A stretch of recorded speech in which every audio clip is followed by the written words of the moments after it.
ये है दकोटा का प्राइवेट तालीमी इदारा जिसे ऑक्सफोर्ड इंटरनेशनल कहते हैं। ऑक्सफोर्ड इंटरनेशनल का संग बुनियाद 2014 में रखा गया। इस वक्त ऑक्सफोर्ड इंटरनेशनल की कुल तादाद 1600 से जायद है और इस वक्त स्ट्रेंथ के लिहाज से देखा जाए तो दकोटा का सबसे बड़ा प्राइवेट तालीमी इदारा है। ऑक्सफोर्ड इंटरनेशनल स्कूल की एक ख़ास बात यह है कि ये इदारा बहुत कम वक्त में तहसील भर में पोजीशंस हासिल की हैं और इलाके में अपना नाम कमाया है। ऑक्सफोर्ड स्कूल के प्रिंसिपल चौधरी शाहिद हमीद जट ने तालीम के साथ साथ खेलों के मैदानों में भी काफ़ी काम किया है। इस इदारे ने 6 साल ऑक्सफोर्ड DCL पे काम किया है और दकोटा की क्रिकेट को प्रमोट किया है। हर साल लाखों रुपए खर्च करके अवाम को एंटरटेनमेंट फ्राहम की, जिसे दकोटा क्रिकेट लीग कहते हैं। इस इदारे में ना सिर्फ दकोटा बल्कि दूर दराज से स्टूडेंट सफ़र करके आते हैं और तालीम हासिल करते हैं। आइए मिलते हैं इस इदारे के चीफ एग्जीक्यूटिव और प्रिंसिपल से। बिस्मिल्लाहिर्रहमानिर्रहीम, अस्सलाम वालेकुम एवरीवन। मैं हूं आपका होस्ट मियां जावेद और आप देख रहे हैं MJ अपडेट्स। नाजरीन, आज एक बार फिर से जो है मैं ऑक्सफोर्ड इंटरनेशनल स्कूल दकोटा कैंपस में मौजूद हूं और इस वक्त मेरे साथ मौजूद हैं इस ऑक्सफोर्ड इंटरनेशनल स्कूल के CEO और प्रिंसिपल जनाब चौधरी शाहिद हमीद साहब, और आज उनके साथ गपशप करेंगे और इस बहुत बड़ी अचीवमेंट के पीछे कितना बड़ा हार्डवर्क था और क्या कुछ खोना पड़ा, क्या कुछ पाया है, वो तमाम तर बातें जो है वो आपके साथ डिस्कस करेंगे। और ऑक्सफोर्ड इंटरनेशनल स्कूल जो कि दकोटा में अपना एक मकाम रखता है, उस उनकी तमाम तर जो है वो गुफ्तगू सुनेंगे। सबसे पहले सर अस्सलाम वालेकुम। सर, आपका बहुत बहुत शुक्रिया, आपने टाइम दिया। सबसे पहला क्वेश्चन मैं आपसे करना चाहूँगा कि आप एक प्रोफेशनल क्रिकेटर थे और इंटरनेशनल क्रिकेट को जो है वो टच करके आप वापस आए हैं, और उसके बाद जो है ये एजुकेशन डिपार्टमेंट का आपका ख्याल कैसे आया? सबसे पहले हमारे व्यूवर्स को ये बताएंगे। बिस्मिल्लाहिर्रहमानिर्रहीम। एक्चुअली खेल का शौकीन ना मैं बचपन ही से था। तो छोटे होते हुए मैंने मुख्तलिफ गेम खेलते थे, लेकिन क्रिकेट के अंदर इंटरेस्ट सारा बढ़ गया मेरा ना। तो जब मैं यहाँ से गांव से कॉलेज गया तो वहाँ पर फिर कुछ दोस्त ऐसे मिल गए जिन्होंने मुझे प्रमोट किया ना। तो उसमें बहुत सारे दोस्तों का हाथ है। तो एक वक्त आया था कि मैं समझता था कि मैं शायद कुछ बन जाऊँ, लेकिन शायद वो हार्ड लक बैड लक कह लें उसे, आप हार्ड लक कह लें कि मैंने टीचर बनना था। तो मेरी किस्मत में लर्न टीचर बना लिखा हुआ था, तो मेरे हाथ से लर्न ये काम लेना था। तो मैं फिर इस तरफ मोटिवेट हो गया। तो मुझे इस तरफ एजुकेशन की तरफ लाने वाले ना मेरे एक अंकल थे, अमजद बशीर साहब। वो दौलतगढ़ इस्लामिया हाई स्कूल में ना आई थिंक टीचर थे, वो CT टीचर थे या SST थे। मुझे फर्स्ट डिवीज़न उन्होंने ढूंढ के दी डॉक्टर कदीर अहमद राना साहब की। तो जब मैं उस घर गया तो वहाँ पर मैंने जो टीचर की रिस्पेक्ट पाई ना, शायद ही आज तक कहीं से मुझे मिली हो। 13 ईयर मैंने उनके बच्चों को पढ़ाया मैंने मुल्तान में ना। तो मुझे एक दिन भी फील नहीं हुआ कि मैं डॉक्टर साहब के घर जाता हूँ तो मुझे कभी ना वो फील हुआ हो कि मेरा अपना घर नहीं है। उन्होंने बहुत सादा लोग थे और उन्हें इल्म था कि टीचर की रिस्पेक्ट करनी कैसे है। तो मेरा यहाँ दकोटे आने का मसला ऐसे बना कि मुझे ना एक दिन मैं एजुकेटर था बेके ना उसके अंदर ना, तो एक दोस्त आए पहलवान लड़ाई से ताल्लुक़ था अपने बच्चे दाखिल करवाने के लिए वो। तो उन्होंने मुझे ना मेरे पास जब फॉर्म आया साइन होने के लिए, तो मैंने वैसे फ्री बैठा हुआ था, मैंने फॉर्म को स्टडी किया तो लिखा हुआ था पहलवान लड़ाई दकोटा। मैंने उनकी फ़ीस कम कर दी। तो मैंने फॉर्म भेज दिया अकाउंट ऑफिस। तो उन्होंने पूछा कि इसको सर आपके जानने वाले हैं? उन्होंने कहा जी नहीं। तो उन्होंने कहा कि आपकी फ़ीस कम कर दी है। उन्होंने कहा जी मुझे उनसे मिलवाएं। तो वो मेरे पास आए तो उन्होंने कहा मेरी फ़ीस क्यों कम की? मैं कहा यार मैं भी उसी इलाके का रहने वाला हूँ। तो कहता फिर मैंने बच्चे दाखिल नहीं करवाने। मैंने कहा वजह? कहता लोग वहाँ ख़राब हो रहे हैं, लोग ज़ीलो ख्वार हो रहे हैं, आप यहाँ AC के मज़े ले रहे हैं। तो उस दिन मेरा असल में माइंड बना कि मैं जाकर वहाँ अदारा बनाऊँगा। दकोटा में 2014 में आपने इस ऑक्सफोर्ड इंटरनेशनल स्कूल का जो है वो इफ्तिताह किया। 2014 में उस वक्त बहुत सारे स्कूल्स थे दकोटा में। क्या आपके लिए ये फैसला थोड़ा मुश्किल नहीं था कि ऑलरेडी काफ़ी ज़्यादा स्कूल्स हैं, तो क्या आपको लगता था कि आपको ये कामयाबी मिलेगी? नहीं, एक्चुअली ना मैंने 3 माह पहले यहाँ काम शुरू किया अदारा लॉन्च करने से पहले। शायद किसी को नहीं मालूम इस बात का ना। मैंने स्टडी किया कि यहाँ क्या-क्या चीज़ें जो है ना वो कमी है। सबसे पहले तो ना यहाँ प्रॉब्लम ये था कि एजुकेशन में मुझे नज़र आया कि मेरी अपनी एक थिंकिंग है ना, उसके मुताबिक माहौल नहीं है प्रॉपर। अच्छा, मैं उस पे मैंने वर्क किया। फिर जो चीज़ें डिफरेंट थी मुल्तान से और यहाँ में, मैंने उनको इम्प्लीमेंट किया। ठीक है, मैंने कोशिश की कि किसी तरह कंसेप्चुअल स्टडी की तरफ जाया जाए। और उन लोगों का मैं आज भी मशकूर हूँ जो फर्स्ट डे मेरे पास जिन्होंने बच्चे दाखिल करवाए। फर्स्ट डे मैंने स्कूल ओपन किया तो 93 तादाद थी हमारी। वो लोग आज भी इतने काबिल एहतराम है मेरे लिए, शायद जिस तरह मेरे वालिदैन हैं, क्योंकि उन लोगों ने मुझ पर ट्रस्ट किया। वो नहीं जानते थे मैं क्या हूँ, मैं कैसी टीचिंग करता हूँ, मैं कैसा निज़ाम चलाता हूँ। उन लोगों की जो है ना मेहरबानी आज तक मुझे नहीं भूलेगी, शायद ना भूले भी कभी। वो बच्चे 93 आए, हमने इन पर कोशिश की, उन बच्चों ने फिर आगे चीज़ा निज़ाम चलाया सारा ना। तहसील मेल्सी में इस वक्त ऑक्सफोर्ड इंटरनेशनल जो है उन रिकॉर्ड याफ्ता इदारों में शुमार होता है, और रिसेंटली अभी काफ़ी ज़्यादा टॉपर बच्चे भी जो है उन्होंने टॉप भी किया है। इस कामयाबी के पीछे आपको कितनी खुशी होती है? खुशी बेसिकली बताऊँ क्या है, टीचर के हाथ सिर्फ खुशी आती है और कुछ नहीं आता। तो जब इस सिलसिला हमने शुरू किया, हमारी फ़र्स्ट क्लास जो थी ना 9th की, उसमें तो आई थिंक टोटल बच्चे थे 22, जिनमें से ना 400 क्रॉस करने वाले बच्चे 16 थे या 17 थे। उससे पहले जैसे मार्केटिंग में जो कुछ होता है वो होता रहा, लेकिन मैंने किसी की बात पर तवज्जो नहीं दी, मैंने सिर्फ अपने काम पर फोकस रखा।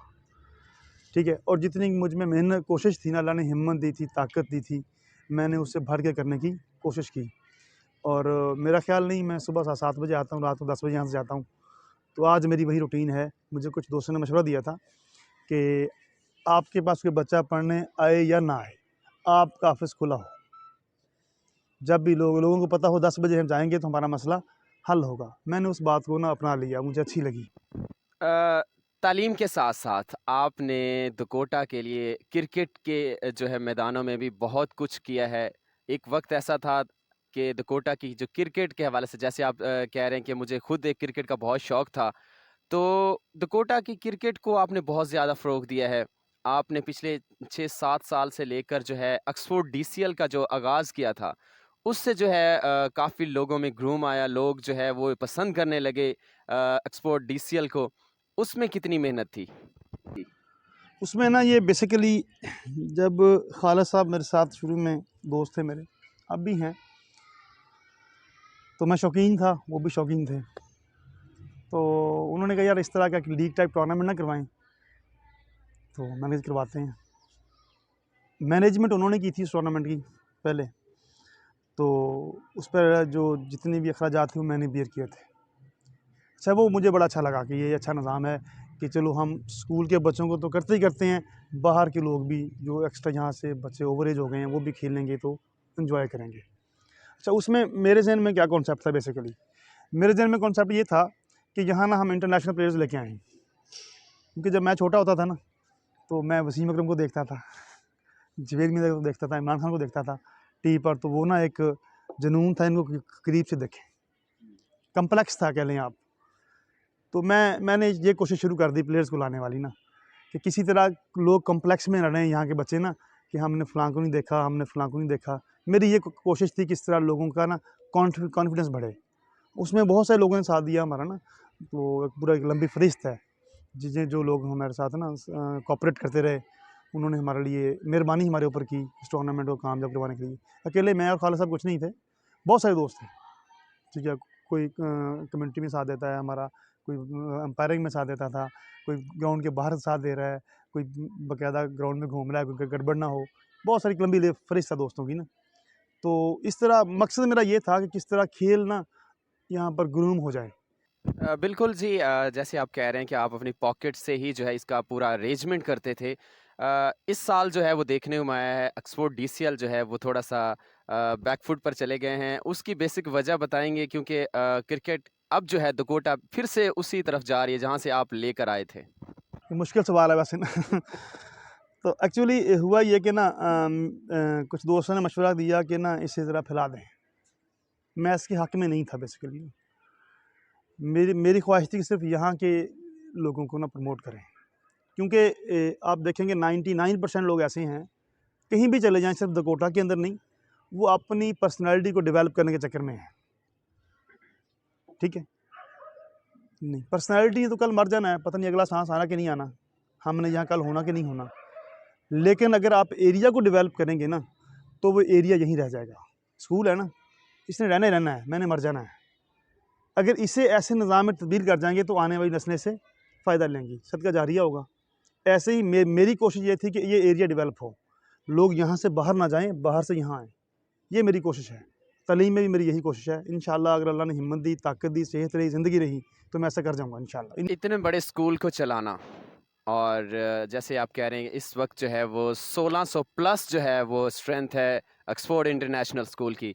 थोड़ा सा अपने स्टाफ के हवाले से बताएं कि इन 1600 बच्चों को कैसे मैनेज करते हैं, और उसके बाद आपकी इतनी बड़ी जिम्मेदारी, आप सुबह 7 बजे आते हैं, रात 10 बजे घर जाते हैं, कुछ घर में भी आप टाइम स्पेंड करते हैं या पूरा दिन रात गए आप स्कूल में ही रहते हैं? फरमाया गया कि मैं मेहनती शख्स का दोस्त हूँ। यहाँ पर इस वक्त 72 टीचर्स जो हैं ना हमारे पास काम कर रहे हैं ना, उनमें से तकरीबन मेरे ख्याल 20 के करीब जो हैं वो, 15 के करीब जो एमफिल लोग हैं, और कोई 30 या 40 के करीब लोग जो हैं ना वो हैं मास्टर, बाकी ग्रेजुएट हैं, कुछ लोग इंटर भी हैं। ये भी बात कोई नहीं बताएगा आपको ना अदारों में ना। लेकिन जो हकीकत है, मैं ये नहीं देखता कि टीचर की क्वालिफिकेशन क्या है, मैं ये ऑब्ज़र्व कर रहा होता हूँ कि इसमें टीचिंग स्किल कितनी है। अल्लाह ताला ने ना हर आदमी में एक क्वालिटी रखी हुई है। कोई अच्छा टीचर है, कोई अच्छा इंजीनियर है, कोई अच्छा डॉक्टर है, कोई अच्छा रेडी वाला काम अच्छा करता है, कोई मिस्त्री का काम अच्छा करता है। तो अगर उस आदमी में टीचिंग स्किल्स हैं ना तो उसकी जो डिग्री है वो इतनी मैटर नहीं करती। मेरा ये सोच है, मेरी थिंकिंग ये है। ग्रेजुएट बंदा भी हो ना, अगर टीचिंग स्किल है तो वो अच्छा काम करता है, बच्चों को अच्छा पढ़ाता है, अच्छा सिखाता है। मकसद टीचिंग का मानी ही सिखाना है, तो जो अच्छा सिखा सकता है वो अच्छा टीचर है। लेकिन मेरे ख्याल में नंबरों से सिर्फ डॉक्टर इंजीनियर बनते हैं लोग, CSP ऑफिसर नहीं बनते। देखिए ना, बहुत अजीब बात है कि दकोटा 1947 से लेकर आज तक एक CSP ऑफिसर पैदा नहीं कर सका। क्यों? देखिए सोचने वाली बात है ना, हम नॉलेज क्यों नहीं दे रहे बच्चों को, हम ड्रामेबाजी करते हैं यार। ये सच है और ये कड़वा सच है, शायद ही कोई बताए इस तरह ना, जिस तरह मैं आपको बता रहा हूँ खुल के ना, तो लोग सिर्फ तारीफ़ें करेंगे अपनी, हम ये करते हैं वो करते हैं। ऐसा नहीं है। हम पेरेंट्स की आंखों में धूल क्यों झोंक रहे हैं? अल्लाह को जान हमने नहीं देनी। तो इस तरह जो है ना चीज़ें कॉन्सेप्ट पे जाएंगी, जिन बच्चों में नॉलेज आएगा तो देन जाकर कहीं ये इदारा डेवलप होगा, ये एरिया डेवलप होगा। आखिर में हमारे स्टूडेंट्स के लिए और उनके पेरेंट्स के लिए कोई मैसेज देना चाहेंगे? ये बड़ी अहम बात है। एक्चुअली ना यहाँ जो पेरेंट्स हैं, बहुत कम पेरेंट्स, जो मेरी ऑब्जर्वेशन है, जो तालीमी शऊर रखते हैं। अब ना दुनिया चेंज हो गई है, बच्चे को टाइम पर स्कूल भेजना चाहिए। अगर वो टाइम पर नहीं आएगा तो उसकी असेंबली मिस होगी, असेंबली मिस होगी तो आपका डिसिप्लिन का पहला पॉइंट मिस हो गया, जहाँ बच्चे की पर्सनालिटी डेवलप होनी है। हम सब लोग ना अपने बच्चों को चाहते हैं कि जो बहुत बड़े बड़े ऑफिसर बन जाएं, बट हम उन पर ख़र्चा करने से घबराते हैं। वो एक पंजाबी की मिसाल है ना, ख़र्चा होगा तो चर्चा होगा। तो जितना आप इन्वेस्ट करेंगे, जितना गुड़ डालेंगे उतना मीठा होगा। तो जितना आप बच्चे पे इन्वेस्ट करेंगे उतना ही ज़्यादा बच्चा आगे निकल जाएगा। तो कुछ पेरेंट्स तो बिल्कुल पूछते ही नहीं हैं यार कि क्या हो रहा है क्या नहीं हो रहा, वो हम खुद ही लगे रहते हैं। तो सेकंड टाइम फ्री क्लास लगाने का मकसद भी ये था, हमने पूरी ऑफ़र की थी, दकोटा या कोई बच्चा आ जाए, कोई बेटी आ जाए, हम फ्री पढ़ाएँगे। और मैं खुद पढ़ाता हूँ उस क्लास को। मज़े की बात ये है कि मैं जो कमी बची रहती है, मुझे अल्लाह ताला ने ये दिया कि मुझे काफ़ी सारा अबूर है चारों सब्जेक्ट के ऊपर, मैथ, केमिस्ट्री, फिज़िक्स। मैंने पढ़ाया है इससे तो ज़्यादा कि मुझे चीज़ें क्लियर हैं। वो कुछ दोस्तों ने क्लियर की। इस तरह ना वो कोशिश ये होती है कि लोगों को भी चाहिए कि ना वो अपने बच्चों पर डिसिप्लिन के मैटर में कंप्रोमाइज़ ना करें। अगर वो डिसिप्लिन के मैटर में कॉम्प्रोमाइज़ करते हैं तो फिर ये तवक्को रखते हैं कि हमारे बच्चे बहुत अच्छे इंसान बन जाएंगे, तो मेरा ख्याल ये तवक्को रखना फिर फजूल है। तो हमें पहले खुद चेंज होना पड़ेगा बच्चों को चेंज करने के लिए। तो हमें खुद चाहिए कि अपने बच्चों को इस जगह पर लेके आएँ। Thank you so much sir, आपसे मिलकर बहुत अच्छा लगा, बहुत कुछ सीखने को मिला, बहुत चंद एक ऐसी बातें थी जो आपने हमारे साथ शेयर की। ऑक्सफोर्ड इंटरनेशनल स्कूल का अभी तक जो सफ़र था कैसा रहा वो आपकी ज़ुबानी से सुनकर बहुत अच्छा लगा। Thank you so much. जी नाजरीन, इस वक्त हमारे साथ मौजूद थे ऑक्सफोर्ड इंटरनेशनल स्कूल के प्रिंसिपल जनाब शाहिद हमीद साहब, और दकोटा में आने का उनका बेसिक मकसद ये था कि यहाँ के इलाके को प्रमोट किया जाए, यहाँ पे जो है वो एजुकेशन के लेवल को जो है वो हाई किया जाए, और उनका ये मकसद जो है अभी तक जो है वो कामयाब नज़र आया है। और क्योंकि इस वक्त जो है तहसील मेलसी का सबसे अच्छे स्कूल्स में शुमार किया जाता है, और दकोटा में जो है इस वक्त स्ट्रेंथ के हवाले से, तालीम के हवाले से एक अपना एक मकाम रखता है। और इसके पीछे जो है बहुत सारी हार्ड वर्क्स हैं, बहुत कुछ जो है उन्होंने मेहनत की, दिन रात मेहनत की, और आज जो है वो इस वक्त हम थर्ड पोर्शन में, जो कि अभी रिसेंटली जो है वो तैयार किया गया है, उनके खूबसूरत क्लासरूम्स, उनके खूबसूरत डिसिप्लिन अंदाज के साथ जो है असम्बली का जो है वो भी आपने देखा। और इस वक्त उनका यही मैसेज था अपने उन पेरेंट्स के लिए कि अपने बच्चों को जो है वो, अगर आप एक अच्छा इंसान बनाना चाहते हैं तो डिसिप्लिन का जो फर्स्ट पॉइंट है आप उनको ज़रूर फॉलो कीजिएगा। आई होप कि आपको जो है ये मुलाकात बहुत अच्छी लगी होगी, और इसके साथ अपने मेज़बान मियां जावेद को इजाज़त दीजिए, इस उम्मीद के साथ कि आप अपना बहुत सारा ख्याल रखेंगे। अल्लाह हाफिज़।